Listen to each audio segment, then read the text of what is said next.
안녕하세요. 결혼한 지 10년 된 40대 여성입니다. 제가 오늘 이렇게 사연을 쓰게 된 건 제가 어쩌다 폐암 걸린 시아버지를 모른 척하게 되었는지 이야기하고 싶어서예요. 속사정을 모르는 사람들은 저처럼 독한 며느리가 있겠냐고 욕을 하겠지만 제 이야기를 듣고 나면 그래도 저를 욕할 수 있을까 싶네요. 남편하고는 사내 커플로 만나서 2년 정도 연애하다가 결혼했어요. 같은 부서는 아니었지만 오고 가며 서로 얼굴을 익혔고 그러다 우연히 연말에 있었던 회사 행사에서 이런저런 대화를 나눌 기회를 갖게 되었죠. 술도 한 잔 들어가서 그랬던 건지 평소라면 워낙에 낯을 가리는 성격이다 보니 아무리 얼굴은 안다 해도 통성명도 한 적 없는 남자와 대화를 나눌 일은 없었을 텐데 그날은 이상하게 남편하고 별의별 이야기를 다 나눴던 것 같아요. 게다가 내친김이라고 해야 할지 연락처까지 교환했고요. 그리고 이후로 남편이 먼저 밥 먹자 영화 보자 하며 데이트 신청을 해왔고 그렇게 사귀게 되었습니다. 사귀는 동안 사내 커플이긴 했어도 뭐 부서도 다르고 업무적으로 겹치는 게 없어서인지 저희가 사귀는 걸 아는 사람들은 많지 않았어요. 그래서 조용히 연애하다 부부의 연을 맺게 되었답니다. 결혼 허락을 받을 당시만 하더라도 시댁이나 친정이나 여러모로 비슷한 환경이었어요. 양가 부모님 다 재산 어느 정도 가지고 계셨고 노후 준비도 되어 있으셨지요. 다만 시댁은 서울에, 친정은 지방에 있었고 저희 부부는 직장이 서울이다 보니 자연스레 시댁과 멀지 않은 곳에 신혼집을 구하게 되었습니다. 신혼집을 구하던 당시 시댁에서 1억 지원받았고 친정에서는 2억을 해주셨어요. 아무래도 친정에서는 제가 개혼이다 보니 조금 더 신경 써주신 부분이 있었습니다. 아무튼 그래서 뒷말은커녕 솔직히 남들보다 조금 여유롭게 신혼생활을 시작할 수 있었던 것 같아요. 그리고 이후로 아무래도 저희가 시댁에서 제일 가깝게 사는 자식들이다 보니 여러 가지로 시부모님을 챙겨야 하는 상황이 잦았습니다. 참고로 남편에게는 위로 아주버님과 신우가 있는데 다들 결혼해서 자식 낳고 살고 있었어요. 그리고 해놓고 사는 걸 이야기하자면 처음에 저희가 결혼하던 당시만 해도 당연히 두 집이 저희보다 형편이 좋았습니다. 남편 말로는 실제로 아주버님은 결혼할 때 집 한 채 받으셨고 신우도 2억 받아갔다고 들었어요. 하지만 시부모님 재산이고 제가 없을 때 있던 일인데 왜 당신은 1억만 해주시는 거냐고 묻기도 그렇잖아요. 그래서 시댁도 아주버님은 개혼이었고 신우는 있는 집으로 시집을 가다 보니 특별히 더 신경을 써주셨나 보다 생각하고 크게 의미를 두지는 않았습니다. 솔직히 그런 거 하나하나 의미 부여하기 시작하면 제가 뭘 어떻게 바꿀 수 있는 상황도 아닌데 제 속만 쓰린 거 아니겠어요. 아무튼 그런데 이렇게 살다 보니까 아무리 부모가 한미천해줘도 자식들이 어떻게 쓰느냐에 따라 결과물이 달라지더라고요. 아주버님네도 그랬습니다. 처음에 해준 집을 잘 가지고 계셨더라면 솔직히 몇 억은 버셨을 거예요. 그런데 아주버님이 잘 다니던 회사를 관두고 갑자기 창업을 하시겠다들면서 홀랑 집을 파셨거든요. 그런데 창업이 말이 쉽지. 뭐 가게만 차려놓는다고 손님이 알아서 오는 건 아니잖아요. 평생 더우면 찬바람 나오고 추우면 뜨뜻한 바람 나오는 데서 공부하고 일만 하시던 아주버님이셨습니다. 그런데 갑자기 무슨 음식점을 하시겠다고 하셔서는 결국 장사 시작하고 3년 만에 시쳇말로 다 말아먹었어요. 그리고 신우로 말하자면 솔직히 얄미울 때가 한두 번이 아니었어요. 질투한다고 보일 수도 있겠지만 무슨 팔자를 타고났길래 저렇게 매일같이 놀고 먹으며 사나 싶었거든요. 근데 제가 단지 그게 부러워서 신우가 얄미웠던 건 아니에요. 막말로 저도 시간 있고 돈 있었으면 신우처럼 살았을 테니까요. 하지만 까놓고 말해서 자기가 자식이면 자식된 도리는 해야 하는 거 아닌가 싶대요. 예를 들어 몇 년 전 시어머니가 인공관절 수술을 하셨을 때도 말이에요. 시어머니가 연세가 많으신 것도 아니었는데 남들보다 이른 나이에 인공관절 수술을 하셔야만 했어요. 그리고 그 일로 시어머니는 육체적인 고통으로 고생을 하신 것도 있지만 심리적으로 무척이나 힘들어 하셨어요. 인공관절이라는 게 한 번 수술하고 나면 길어야 10년 쓴다는데 그래봤자 당신 나이 70도 안 된다면서 이후에는 어떻게 사느냐고 걱정이 이만저만이 아니셨지요.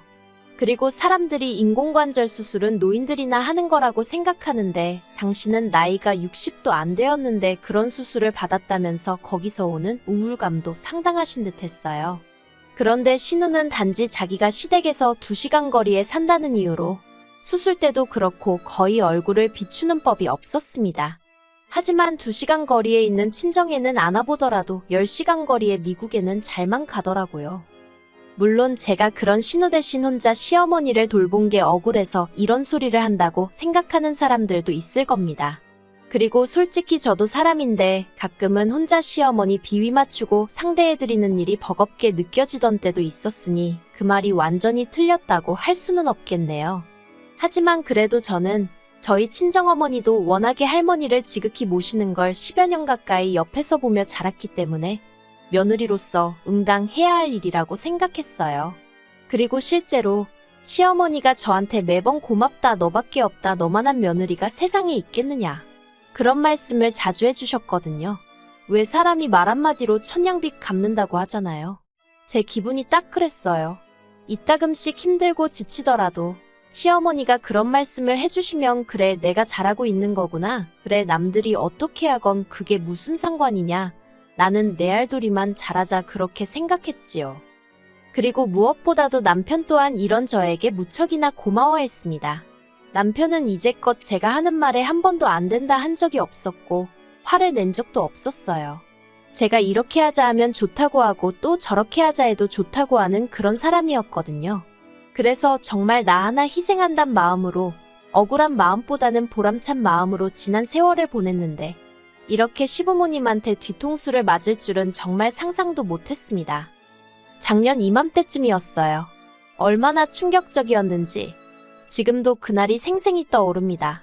그날은 토요일 아침이었고 전날 저나 남편 둘 다 야근으로 늦게까지 일을 했던 탓에 늦잠을 자게 되었지요. 느지막이 일어나서 브런치나 해먹자며 소세지 굽고 계란 후라이를 하고 있는데 옆에서 커피를 내리던 남편이 정말 대수롭지 않다는 듯 저한테 자기 우리 부모님이 건물이랑 땅 있는 거 알지? 하고 말문을 열더군요. 그래서 제가 아는데 왜? 하고 대답했습니다. 그리고 이때까지도 그 뒤로 나올 내용은 조금도 예상하지 못하고 있었거든요. 그런데 남편이 그 재산 며칠 전에 형하고 누나 앞으로 증여해 주셨대. 그러는 거예요.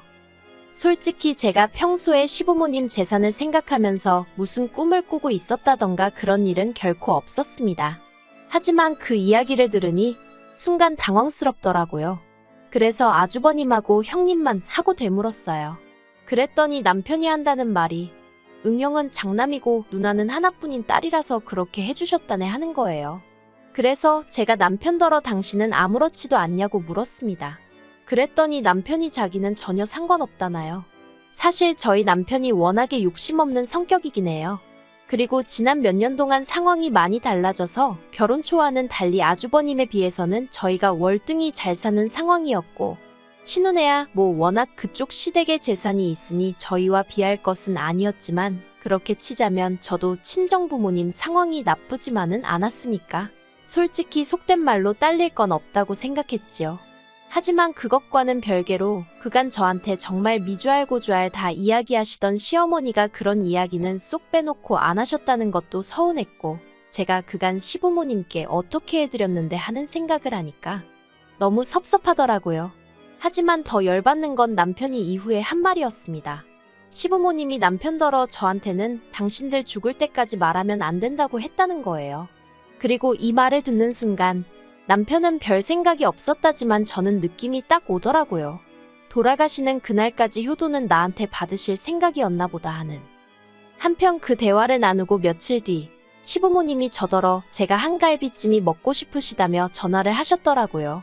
그래서 그럼 자리 한번 만들어서 밥도 먹으며 말을 해봐야겠다 싶었습니다. 그렇게 저희 집에서 저녁 식사 자리가 만들어졌고 남편은 시부모님께 티내지 말라고 했지만 저는 도무지 모른 척 넘어갈 수가 없었기에 유산 이야기를 꺼냈어요.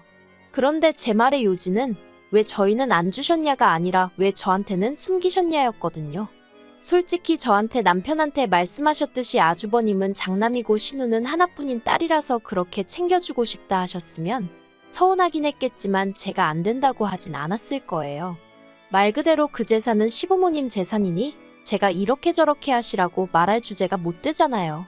그렇지만 그래도 저한테도 이야기를 해주셨으면 좋았을 것 같다고 말은 해야겠다 싶대요. 그래서 시부모님께 제 생각을 조심스레 전했습니다.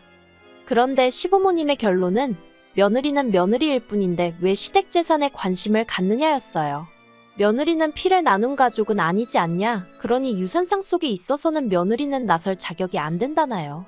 그리고는 저더러 하시는 말씀이 서운해하는 것도 말이 안 되는 거라면서 저더러 이상한데 관심 갖지 말고 할도리만 잘하면 된다는데 요즘 말로 현타라고 하죠? 그게 정말 딱 오더라고요. 누구한테 뒤통수 한 대를 세게 맞은 듯 정신이 드는 느낌이었습니다. 그래서 그날 정말 식사를 코로 한 건지 입으로 한 건지도 모르게 하고 시부모님이 집에 가신 이후로 남편에게 당신도 들었지 않냐며 나는 완전한 의미의 가족은 아니니 앞으로 그렇게 알고 살겠다 했어요. 나는 며느리로서 이 집에서 권리는 없고 의미만 있는가 본데 그런 역할은 못한다고요. 그러자 남편이 저 좋을 대로 하랍니다. 자기가 어떻게 하라고 강요하고 싶은 생각은 없다면서 오히려 자기가 생각이 짧았던 것 같다고 미안하다고 하더라고요. 그리고 그때부터 시부모님께 아무것도 해드리지 않았습니다. 여기서 말하는 건 안부 전화는 기본이고 명절이나 시부모님 생신 같은 날을 챙겨드리는 거 전부 다 포함이에요. 그냥 까놓고 말해서 나한테 시부모님은 없는 분들이다 나한테 시댁은 없다 생각하고 살다시피 했지요. 그런데 지난달 초에 남편이 시아버지가 폐암2기라는 진단을 받으셨단 소식을 전하더라고요. 그래서 제가 남편더러 고생하시겠네 했어요. 그랬더니 남편도 그러니까 말이야 하고는 말더라고요. 솔직히 저희 남편이 효심이 없는 사람은 아닌데 그렇다고 그 효심이 얼마나 대단한 사람도 아니다 보니 시아버지가 폐암이라고 해도 자기가 딱히 나서서 뭘 해야겠다 그런 생각은 없는 눈치였어요. 그냥 말 그대로 우리 아버지 어떡하냐 고생하시겠다 이 정도였달까요. 그리고 원래대로라면 제가 오히려 나서서 시부모님 찾아뵙고 앞으로 이렇게 해야겠다 저렇게 하셔라 하고 한마디로 5만 가지를 챙기려 들었겠지요. 하지만 저는 더 이상 그렇게 할 생각이 없었기 때문에 그냥 건강 잘 챙기시라고 해 한마디 하고 말았습니다. 그런데 이후에 일어난 일들은 정말 황당하기 짝이 없었어요. 시아버지 폐암 소식 이후로 남편이 제가 묻지도 않았는데 또다시 시부모님한테 연락이 왔었다며 이야기를 꺼내더군요. 시부모님께서 남편더러 저한테 시아버지 소식을 전한 게 맞느냐며 제 반응을 무척이나 궁금해하시더랍니다. 그리고 저희 남편은 딱히 없는 소리를 꾸며내는 타입도 아니다 보니 제가 보인 반응 그대로 전했다대요. 시부모님은 제 어떤 반응을 기대하셨던 걸까요? 확실한 건 제가 보인 반응이 시부모님의 기대치와는 많이 달랐던 모양입니다. 그러니 연락도 없이 저희 집에 찾아오셨던 거겠지요. 예상치 못한 방문이었지만 그래도 문 밖에 서 계시게 할 수도 그렇다고 그대로 돌려보낼 수도 없어서 일단 현관을 열어드렸습니다. 그리고 어이없게도 시어머니는 저를 보자마자 눈물을 보이시면서 제 손을 잡으시더니 당신이 다 잘못했다면서 아주버님하고 신호하고 이야기를 해봤다고 그러면서 저희 몫으로 2억을 주기로 하셨다네요. 그리고는 덧붙이시기를 이제 이 돈 받고 마음 풀라면서 예전처럼 잘 지내고 싶다 하셨는데 솔직히 마음이 풀어지기는커녕 짜증이 나더라고요. 막말로 2억 받고 시아버지 병수발이나 들라는 소리를 하러 오신 게 눈에 뻔히 보였으니까요. 그래서 제가 2억을 주신다는 게 저한테 주신다는 것도 아니고 저희 남편한테 증여해 주시는 거 아니냐 그러면 남편하고 이야기하시면 되지 왜 저한테 이러시냐 했어요. 어머님 말씀대로 피 한 방울 안 섞였는데 저한테 이런 이야기 하시는 이유가 뭐냐고요. 그리고는 남편도 옆에서 시부모님더러 그러게 왜 이 사람한테 그러냐고 한마디 덧붙이대요. 형하고 누나만 줘도 이해할 땐 언제고 이제 와서 왜 나한테도 준다고 하는 거냐면서 나는 그 돈 안 받아도 상관없어 그러는데 솔직히 남편이 눈치가 없어서 그렇지 사람이 겉과 속이 똑같거든요. 그리고 남편이 그렇게 나가니까 시부모님도 더는 당신들 속내를 어떻게 포장할 방법이 없으셨던 모양입니다. 저희더러 그래서 아픈 시아버지를 계속 모른 척 할 참이냐고 따지듯 물어오셨으니까요. 그래서 제가 아주버님하고 신우는 도대체 뭐하냐고 되물었어요. 저는 이때까지 할 만큼 한 것 같은데 그래도 가족도 아니라고 하는데 제가 뭐 한다고 병수발을 들겠냐고요. 그리고는 남편더러 배웅 잘해드리라 한마디 하고 안방으로 들어가 버렸습니다. 그리고 그날 이후로 시댁하고는 정말 완전히 발길을 끊었습니다. 물론 남편도 그런 것은 아니고 저만요. 남편은 종종 시댁에 일이 있으면 가기도 하고 묻지 않은 쓸데없는 소식도 전하고 그런 식이에요. 보아하니 아주버님이랑 신우가 남편한테 네 마누라 마음 좀 달래보라며 어지간히 달달 볶는 모양입니다. 하지만 저희 남편은 그러면 직접들 하던가 왜 나한테 그러냐고 버티고 있다대요. 그러면서 자기 잘하고 있는 거 맞냐며 웃는데 이 인간은 속이 있는 건지 없는 건지 모르겠어요. 그리고 시아버지 병세는 뭐 딱히 호전되고 있는 것 같지는 않습니다. 병원까지 원래는 매번 저나 남편이 모셔다 드렸는데 남편은 승진 이후로 회사 일이 바빠져서 지금은 두 분이 택시 타고 다니시는 것 같아요. 다른 소식은 잘 모르겠습니다. 제가 전혀 관심을 안 갖고 있다 보니 남편이 소식을 전해도 그냥 그런갑다 하고 한 귀로 듣고 한 귀로 흘리고 있거든요. 아무리 시부모님과 며느리 사이라고 해도 이것도 결국 사람 대 사람 사이잖아요. 그러면 한쪽만 노력한다고 될 일이겠어요? 죽을 때까지 저는 모르게 하란 말 잊지 못할 것 같아요. 그러니 이 관계도 영원히 나아질 수 없겠지요.